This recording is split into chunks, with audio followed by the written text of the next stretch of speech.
کچھ اس طالب علم کی وجہ سے ہو رہا ہے جو دن اور رات اللہ اس کے رسول کی تعلیم میں مصروف ہے۔ میرے بھائیوں اور دوستوں اور بزرگوں، آپ حضرات اس کی قدر کریے۔ میرے پاس وقت نہیں ہوتا، میں آپ کو دنیا کے 4-5 ملکوں کی باتیں بتاتا جہاں میرا جانا ہوا اور مسلمانوں کے حالات دیکھے اور دین سے دوری دیکھی اور بچوں کی تعلیموں سے غفلت دیکھی تو میں آپ کو بتاتا اور آپ کی آنکھوں میں آنسو آ جاتے،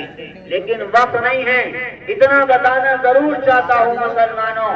جناب رسول اللہ صلی اللہ تبارک و تعالی علیہ وسلم ہمارے لیے سب سے زیادہ روئے ہیں، سب سے زیادہ تڑپے ہیں، سب سے زیادہ مچنے ہیں، سب سے زیادہ ہمارے لیے قربانی دی ہے اور ساری امت کے لیے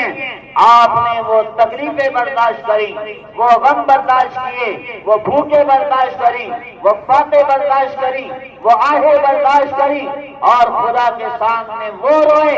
اللہ کی قسم، ایک ماں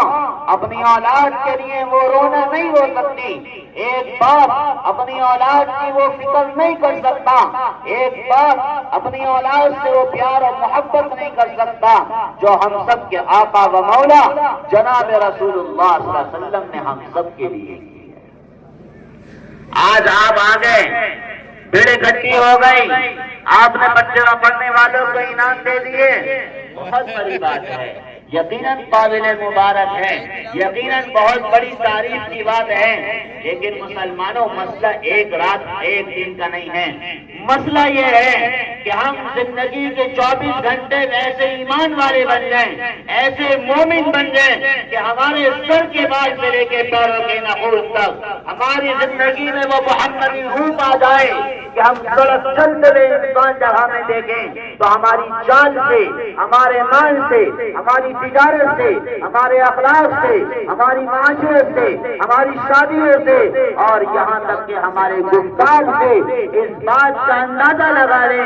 یہ عام آدمی نہیں ہے، یہ حضرت محمد الرسول اللہ صلی اللہ علیہ وسلم کے غلاموں کا غلام۔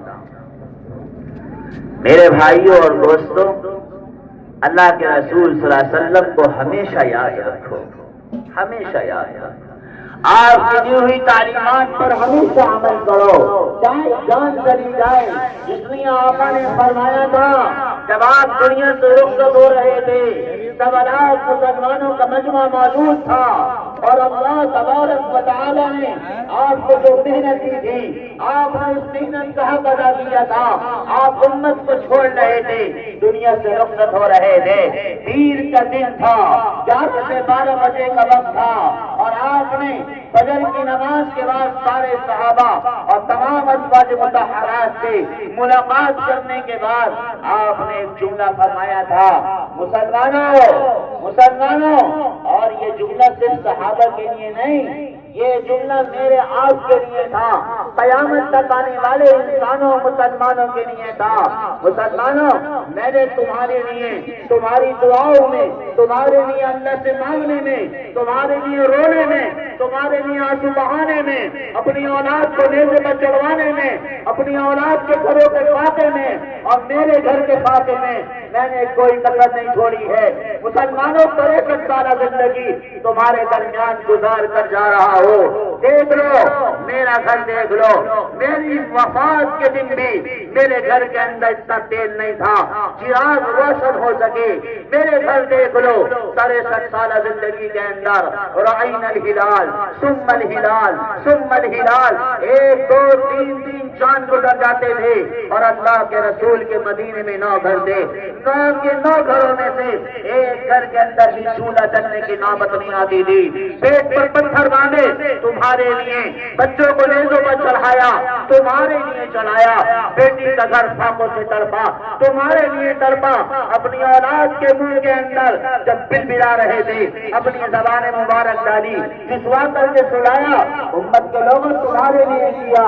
میرے راہوں میں کانٹے بچھائے گئے، تمہارے لیے کیا گیا، طائف کی وادیوں میں پتھر برسائے گئے، امت کے لوگوں تمہارے لیے کیا، فلا تسددوا وجهي یوم القیامہ۔ لیکن میں دنیا سے رخصت ہو رہا ہوں، لیکن تمہیں میرا جملہ یاد رکھنا، ایسے اعمال کر کے مت آنا، نمازیں چھوڑ کے مت آنا، بد اخلاقی کے ساتھ زندگی گزار کے مت آنا، قرآن سے اپنا رشتہ توڑ کر مت آنا، کہیں قیامت کے دن ایسا نہ ہو جائے فلا تسددوا وجهي یوم القیامہ، کہیں قیامت کے دن میرے ساتھیوں کے سامنے میرے چہرے کو شرم کی وجہ سے جھکوا مت دینا،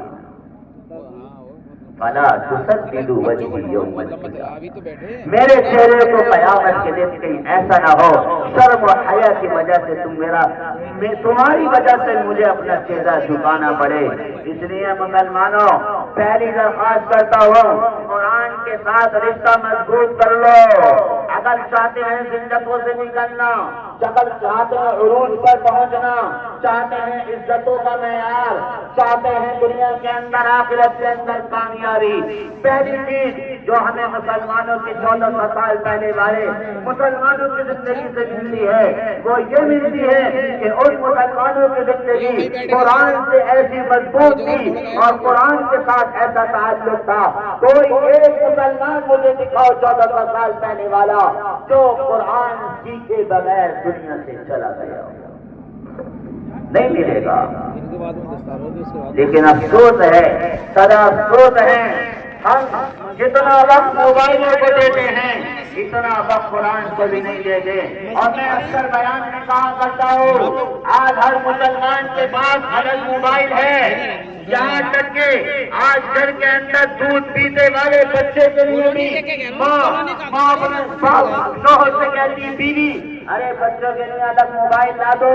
میں چلاتی ہوں موبائل مانگ لیتے ہیں، دودھ پیتے بچوں کے لیے بھی الگ موبائل ہے۔ افسوس یہ ہے کہ آج ہر گھر کے اندر گھر میں رہنے والے ہر فرد کے لیے اپنا اپنا قرآن گھر کے اندر موجود نہیں ہے۔ موبائل تو الگ ہے ہر مسلمان کا، گھر کے ہر فرد کا موبائل الگ، لیکن افسوس یہ ہے گھر کے ہر فرد کا قرآن الگ نہیں۔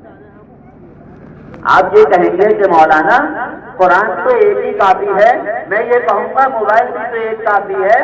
آپ یہ کہیں گے موبائل کی ضرورت زیادہ ہے، میں یہ کہوں گا قرآن کی ضرورت اس سے زیادہ ہے، اس لیے کہ میرا عزیزو اگر زندگی میں قرآن نہیں ہے، زندگی میں تلاوت نہیں ہے تو مجھے بتاؤ جو اللہ کے رسول نے فرمایا جب قبر کے اندر مردہ رکھا جائے گا منکر نکیر آئیں گے تو قرآن حائل بن جائے گا اور منکر نکیر سے کہے گا ارے سوال میں نرمی برت رہا، مجھے بتاؤ جب میں اور آپ قرآن نہ پڑھیں گے تو منکر نکیروں کے سوالوں کے جواب میں کون ہے؟